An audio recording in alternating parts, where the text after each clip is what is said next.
Prezidentimiz raisligida aholi murojaatlari bilan ishlash tizimini takomillashtirish yuzasidan bo'lib o'tgan video selektor yig'ilishida xalq qabulxonalari faoliyati chuqur tahlil qilindi va qator vazifalar belgilab berildi. Yig'ilishda hurmatli prezidentimiz aholi murojaatlari bilan ishlashda yangicha tizim, ya'ni hokimlar va boshqa mutasaddi tashkilotlar arizada ko'tarilgan masalalarni hal qilishni o'zi bilan cheklanmasdan, aksincha muammoni kelib chiqish sabablari bilan ishlash kerakligini, tahliliy faoliyat imkoniyatlaridan kengroq foydalanish zarurligi va shunga qarab o'zimizni yo'nalishlarimizni belgilab olishimiz haqida topshiriq berdilar. Hamda yangi tizimni qanday ishlashini Qarshi shahar misolida tushuntirib berdilar.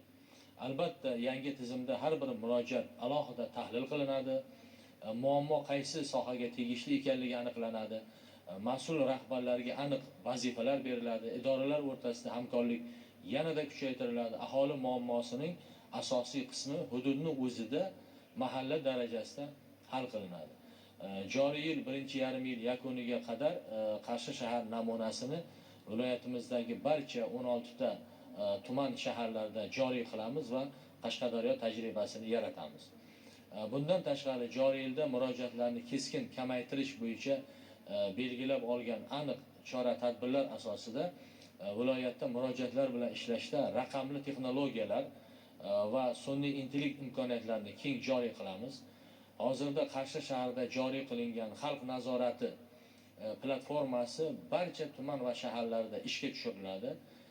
Davlat idoralarining ishonch telefonlari zamonaviy SIP texnologiyasiga o'tkaziladi. Yig'ilishda alohida e'tibor qaratilgan masala ijro intizomi masalasi ham viloyatda qat'iy nazoratga olinadi. Ko'zlangan maqsad bitta: odamlarimizni rozi qilish, ertaga indinga emas, bugun yaxshi yashashi uchun munosib shart-sharoitlar yaratish, har xil sansoronliklarda oldini olish va odamlarimizga davlat hokimiyat idoralarining xizmatini joriy qilishdan iborat. Bugungi yig'ilishda hurmatli prezidentimiz tomonidan berilgan barcha topshiriqlar ijrosini viloyatimizda so'zsiz ta'minlaymiz.